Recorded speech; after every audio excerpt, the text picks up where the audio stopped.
साथियों, आज जबकि पूरा देश कोरोना जैसी महामारी से जूझ रहा है, हमारी सरकार ने कई तरह के कानून बनाकर लोगों पर थोपना शुरू कर दिया है। अभी बीते 19 अगस्त 2020 को सरकार ने कई 100 करोड़ रुपए खर्च करके नेशनल रिक्रूटमेंट एजेंसी यानी NRA बनाने की आधिकारिक घोषणा की। यह एजेंसी विभिन्न पदों के ग्रुप C और B के लिए गैर तकनीकी स्तर की नौकरियों के लिए कॉमन एलिजिबिलिटी टेस्ट कराएगी। शुरू में इसके अंतर्गत सिर्फ SSC, रेलवे, IBPS को रखा गया है।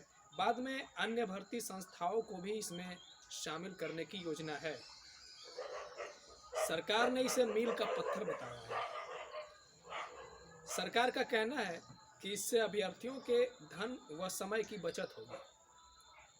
अब इसमें हमें ये देखना है कि क्या ये सब युवाओं, बेरोजगारों की भलाई के लिए किया जा रहा है। अब तक के अनुभवों से ये साफ है कि सरकार बेरोजगारों को नौकरी देने के नाम पर नाकारा साबित हुई है। उसने देश के युवाओं के सामने एक से बढ़कर एक तमाम जुमलेबाजी की है। NRA सरकार की अन्य जुमलों की तरह भी एक जुमला है। इसके पीछे सरकार की मंशा है कि किसी तरह पूंजीवाद से परेशान युवाओं को कुछ समय के लिए भटकाया जा सके, क्योंकि सांप्रदायिकता और अन्य बेकार के मुद्दों की प्रासंगिकता अब खत्म हो चुकी है। युवाओं को इन पुराने पड़ चुके मुद्दों में और अधिक उलझाकर नहीं रखा जा सकता। इसलिए NRA लाकर सरकार ये दिखाना चाहती है कि वह युवाओं के लिए कुछ करना चाहती है। एक बात युवाओं को जान लेनी चाहिए कि NRA नौकरी देने के लिए नहीं बनाया गया है। ये मात्र स्क्रीनिंग के लिए है, जिसे पास करने के बाद ही आप किसी नौकरी की परीक्षा देने के योग्य हो सकते हैं। इससे पहले नियम था कि अगर आपको कोई नौकरी चाहिए तो आपको सिर्फ उसी नौकरी की तैयारी करना पड़ता था और उसकी परीक्षा को पास करना पड़ता था। लेकिन NRA आने के बाद आपको एक अतिरिक्त परीक्षा भी देनी होगी। ऐसी परीक्षा B.Ed करने के बाद जो TET होती है, आप NRA को वही समझिए। NRA बेरोजगारों पर एक आर्थिक बोझ की तरह भी है।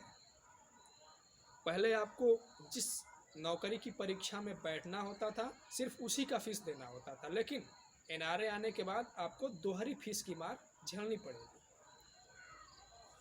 यही नहीं, NRA का जो टेस्ट है वो 3 स्तर का बनाया गया है: सेकेंडरी, सीनियर सेकेंडरी और ग्रेजुएशन।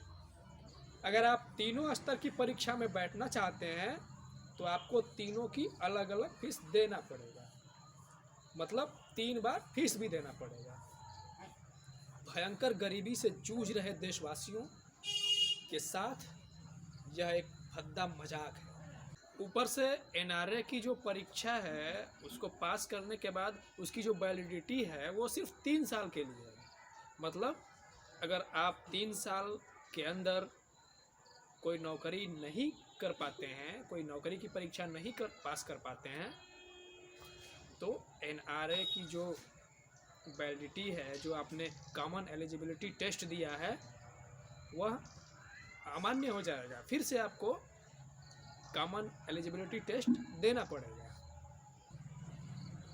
NRA की सबसे खास बात यह है कि इसकी परीक्षाएं साल में 2 बार आयोजित होंगी, 6-6 महीने।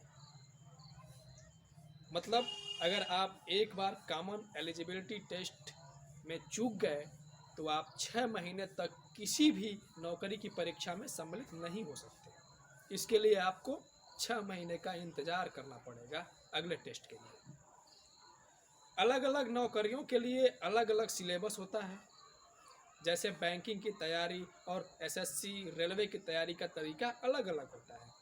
ऐसे विद्यार्थी अपने संबंधित क्षेत्र की तैयारी पूरे ध्यानपूर्वक करते हैं। लेकिन NRA आने के बाद सबके लिए एक कॉमन टेस्ट होगा जो ध्यान भटकाने का कारण बन सकता है। अतः बहुत सारे छात्र तो ऐसे ही बाहर हो जाएंगे।